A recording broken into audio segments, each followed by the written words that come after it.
Welcome to the Rising Mystics Institute. You are searching for Christ-centered esoteric truth. You want to understand the holy books in the light of true spirituality, science and metaphysics.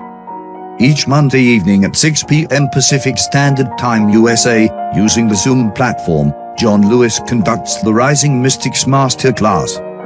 Join our international interfaith class that challenges old religious paradigms and shares esoteric present truth for 21st century spirituality. Get unstuck from religious ideas and begin to grow again.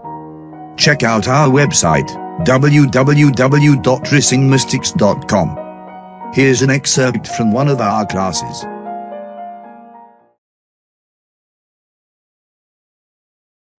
Rising Mystics, welcome to the Rising Mystics Masters class. It is both a great honor and a privilege to have every single one of you here this evening in tonight's live session.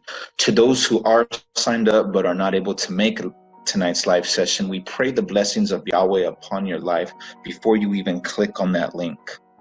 Tonight, when Prophet told me about tonight's topic concerning sound and the continuation of sound, God immediately brought to my attention in the Bible, in the book of Psalms, chapter 42, verse 8, says, "Deep calls to deep in the roar of your waterfalls. All your waves and breakers have swept over me."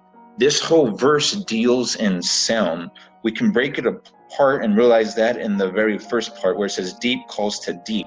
To call, you usually have to use your voice to, like if I'm calling you on the phone, you're going to hear a sound from your phone. You're going to hear the sound when you pick up the phone when I say, "Hey brother, hey sister, how are you doing today?" So there goes the word call. The deep in you begins to call out to the deep in God. That connection begins to happen through the sound that you release from your mouth, because the thoughts and the intents of your heart is to be in connection with the Father. So that's deep calling to deep in God. In the roar of your waterfalls. So we can dissect the word roar. I have an example in the wilderness when there's a lion and he's being able to be seen by all of his prey and those that are around him. A lot of those other animals, as long as they can see the lion, they are comfortable. When the lion is no longer able to be seen, it's because he's on a hunt. He has triggered who his prey is, and he is going to start to go after it. What he will do is he'll lower and steep himself to the ground where he can't be seen. That will alert the other animals saying, okay, the lion is on the hunt for his prey, but they don't know who he's going after. So what will happen is the lion will steep down and roar into the ground. The sound of the roar will spread in all directions, so that way the animals don't know where it's coming from. They don't know where he's at, because the sound of the roar is spread out in all directions.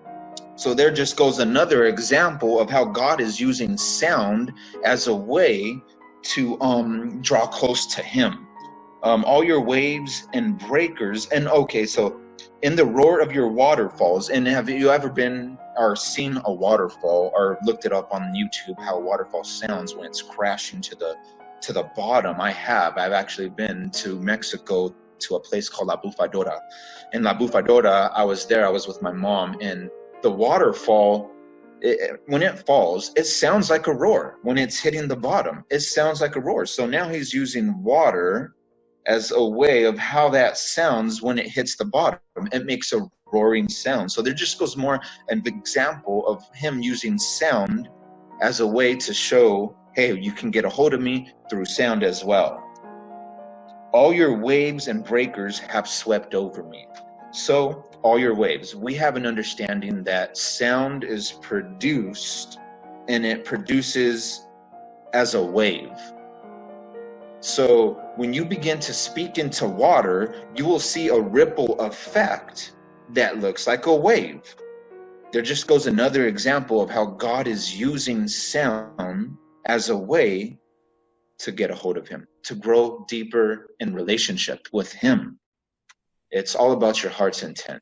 So when you're going after God, the sound that is being produced from inside of you, that image that you are producing that also carries a sound, because you'll begin to speak it, you'll begin to think it, and then it will create a platform for the spirit realm to see what you're doing, saying, and the waves, the vibrational frequency of the waves of the sound of your thoughts, your ideas, and things that you speak. The spirit realm will begin to see that, rest on it to make it happen for you. Brothers and sisters, my prayer tonight that every single one of you would come into the harmony, begin to come into the harmony and the oneness with the sound of the voice that said, "Let there be light."